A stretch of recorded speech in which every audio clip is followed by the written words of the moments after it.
30 minutes. Fellas, break down the weekend, then we will break down an incredible Sunday in the NFL and some very eyebrow-raising things in college football on Saturday as well. I should mention this morning we are here at our ESPN campus in Bristol, Connecticut. How was the weekend? Well, you let them off the hook. You had them. You had Michigan. You let them off the hook, Zubin.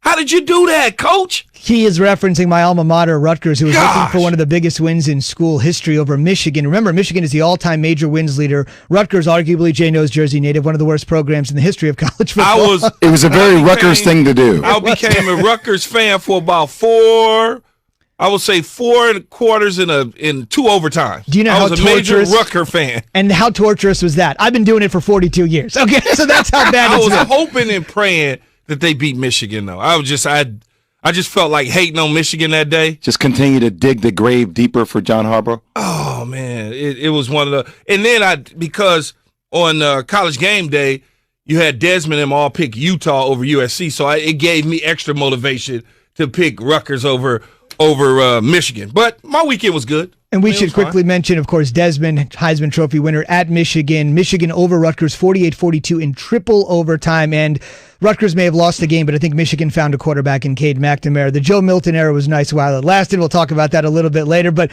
go ahead, dig in. There's so much from this weekend, especially from a crazy NFL Sunday. No, it was. You got through college football, Jay, and free agency on Friday was big. Seeing all the trades and not the trades, but the signings of a lot of free agent players going to different teams. My Lakers got rich again. They've been rich. Rebuilding that roster was big. But then watching some football yesterday, pro football, obviously, and starting with last night's game, the Raiders, much like Rutgers, they let them off the hook. They had them. It was 2 minutes left in that game when they scored that touchdown, and I said, you know what, they're going to lose this thing because the guy on the other side, Patrick Mahomes, has too much time left to go down and do exactly what he did, which was score, and the game was over. He left the Raiders no time to go back down and do what they did. And you just, I don't know how they left Kelsey wide open in the back of the end zone. It just didn't make a whole lot of sense to me. Somebody blew the coverage, obviously screwed things up, paying attention to Patrick Mahomes, and they wound up losing that game. It was a good one. Now, the Raiders are the only team, in my opinion, outside of maybe Pittsburgh, that I feel can give the Chiefs a run for their money. You don't give the Colts anything, even with that defense and the performance they had last night? I mean, their defense is elite, right? I question their defense. And we also talked about who teams play against. But, I mean, if you catch Phillip Rivers on the right day, on a hot day, I mean, you have to give them somewhat of a chance. I'm not ready to bite him yet, though. I understand they beat the Packs. I'm just not ready. I'm not ready to buy Phillip Rivers and the coach yet. Doesn't mean I won't come around to it in a couple weeks. But I don't think in terms of Kansas City, I think their best shot, anybody's best shot, is probably the Raiders right now. It's really funny yesterday watching two quarterbacks get the ball pretty late in the game with the Green Bay game. First off, I was like, all right, Aaron Rodgers just doing Aaron Rodgers stuff. I mean, what was that 50-yard pass that he threw? He found a way to get the field goal, tie the game. I thought they were going to win the game. Colts found a way to win the game down the stretch. But then the other quarterback, and talking about the Raiders game last night, Patrick Mahomes, it was a couple weeks ago. I remember saying, like, everybody was talking about Russell Wilson. I'm like, all right, well, Pat Mahomes just seems like he is destined to get another MVP, Key. 2 minutes left, catches the ball. I mean, now he has a 27-2 TD to interception ratio. That's stupid. That's insane. He was always in the conversation. It's just that Russell Wilson started off so hot, and he hadn't won an MVP, let alone got an MVP vote, a single vote. So that momentum made it feel as though if he stayed on track, he would have an opportunity to win it. But once he started to kind of settle down, tail down a little bit, had a turnover problem, Patrick Mahomes continued to ascend and continued to show why he was the MVP 2 years ago. And so as you look at it, he now has, in my opinion, stepped up as the number one guy. Russell Wilson's back in the conversation. And tonight, Tom Brady takes on the Rams. If Tom Brady goes out there and does Tom Brady type things, he pushes himself into the conversation even deeper. I will say, we're asking on the Dr. Pepper Twitter feed this morning, who's the one team the Chiefs don't want to face in the playoffs? You sort of heard Key's answer. It's the Raiders. I'm kind of surprised Key didn't say the Steelers. More on that in a second. Be part of the Keyshawn, J. Will, and Zubin Nation on the Dr. Pepper Twitter feed, ESPN Nation, presented by Dr. Pepper. It's official. College football's back. So is your favorite Dr. Pepper-loving college football town, Fansville. Head to a store near you to treat your inner college football fan to an ice-cold 20-ounce Dr. Pepper today. Key did say maybe the Raiders do have their number. 2 tight games, 1 win, 1 loss. Jay said 2 picks for Patrick Mahomes. The only 2 picks for Patrick Mahomes, both came courtesy of the Las Vegas Raiders, so there's something there. But Key, the Steelers are 10-0. He said the Steelers are in the conversation. He said I think it should be a clear runaway. I think it should be a clear runaway for the Steelers. 10-0, undefeated, short week, a struggling's Ravens on tap Thursday.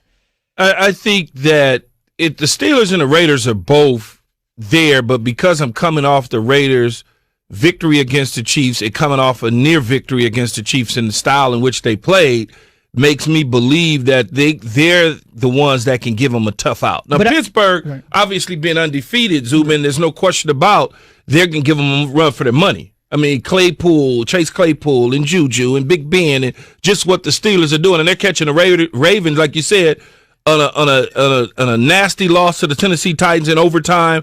And on a short week now, they have to think about going to Pittsburgh and playing. The game's in Pittsburgh, right? Correct. Thanksgiving night, 33. They have to go to Pittsburgh and play against a Steeler team that's staying on track to have the number 1 seed. That's the beauty of the way the NFL has made this thing with this one bye for one team, that now you have the Chiefs with 1 loss and you have the Steelers with no losses, who's trying to continue to stay the course to the end of the year. So they're going to have to play. So you're going to see a good game out of this one. That's why that Chiefs win was so big last night, so they could stay within 1 game of Pittsburgh. But I just want to throw your old numbers back at you. I mean, I look at it this way, Key. You've always said it's really tough to beat a team 3 times in a season. Both of these games could have gone either way. But the fact of the matter is the Steelers are 10-0 and the Raiders are 6-4. So I'm just a little surprised that you see them almost on equal footing, at least against the best team in football. Well, because you're talking about a division, right? You're talking about 2 coaches that know each other with the Chiefs and the Raiders. You're talking about Carr knows that defense like Mahomes knows the Raiders defense. It's a divisional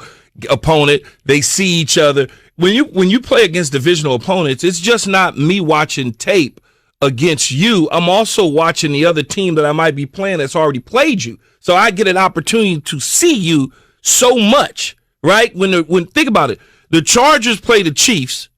They're watching film, and the Raiders play the Chiefs. They're watching film of the Chargers, even though it's the Chiefs, but they're looking at the Chargers. They see what's going on. Or when the Chiefs play let's say the Chiefs playing Denver, the Raiders are playing Denver at some point. They're not necessarily watching the tape for the Raiders. They're watching it to scout Denver, but it shows up.